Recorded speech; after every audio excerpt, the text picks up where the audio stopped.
તો જય હિન્દ અને જય શ્રી કૃષ્ણ મિત્રો, સ્વાગત છે બધાનું ગુજરાતી કિચનમાં। તો આજે લઈને આવી છું ચાટપુરીની એક નવી જ સ્ટાઇલમાં આમ ખાવાની મજા આવી જાય ને એવી રીતના જ બનાવીને બતાવું છું। તો જો એ માટે મેં છે ને ડુંગળી ટમેટું લીધું છે અને એક મરચું, અને ત્યારબાદ મેં ડુંગળીના નાના નાના કટકા કરી લીધા છે। તમે જોઈ શકો છો એકદમ નાનું નાનું કટિંગ કરવાનું છે। આવી જ રીતે મેં બધાનું કટિંગ કરી લીધું છે। ટમેટું છે, મરચાંની નાની નાની કટિંગ છે। મરચું બહુ જ તીખું હતું એટલે મેં એક જ મરચું કટ કર્યું છે, બરાબર। હવે આવી રીતના આપણે એક પ્લેટ લઈ લઈશું। મેં કાળી પ્લેટ લીધી છે, બરાબર। તમે જોઈ શકો છો હવે હું ચાટપુરીને આજે માર્કેટમાં ઇઝીલી અવેલેબલ છે, મેં માર્કેટમાંથી જ લીધી છે। તમે જોઈ શકો છો 1 બાય 1 હું આવી રીતના બધી ચાટપુરીને મેં ગોઠવી લીધી છે, બરાબર।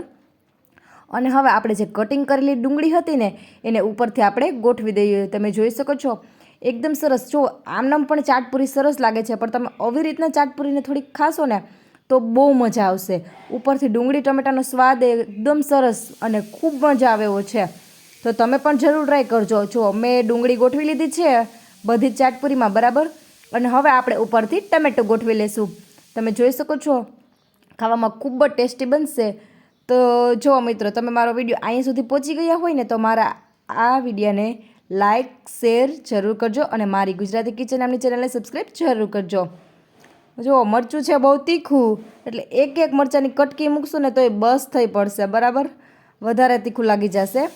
અને હવે આપણે ઉપરથી નાખવાનો મસાલો આપણે તે બનાવી લઈએ। તો એક વાટકી લીધી છે મેં, એમાં થોડુંક એવું નિમક, થોડીક એવી ચટણી, બરાબર છે, થોડુંક એવું ધાણા જીરું પાવડર અને જલજીરા પાવડર હતો મારા ઘરમાં, તે મેં એડ કર્યો છે। તમારા ઘરમાં ચાટ મસાલો હોય અથવા તો કોઈ પણ જંજીરા હોય તમે એડ કરી શકો છો। મેં જીરોલા અને જંજીરા 2 મસાલા એડ કર્યા છે, બરાબર।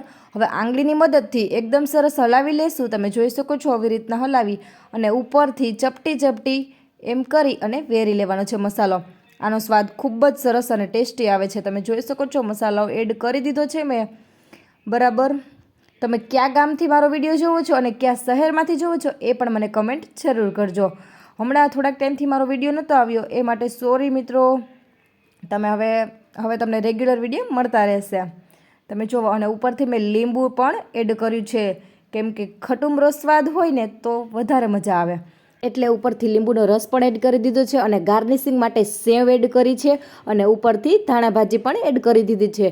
આપણી ટેસ્ટી એકદમ ચાટપુરી નવીન સ્ટાઇલમાં તૈયાર છે। તમે જોઈ શકો છો। બધાને જય શ્રી કૃષ્ણ અને પહોંચી જાઓ બધાય। Thank you.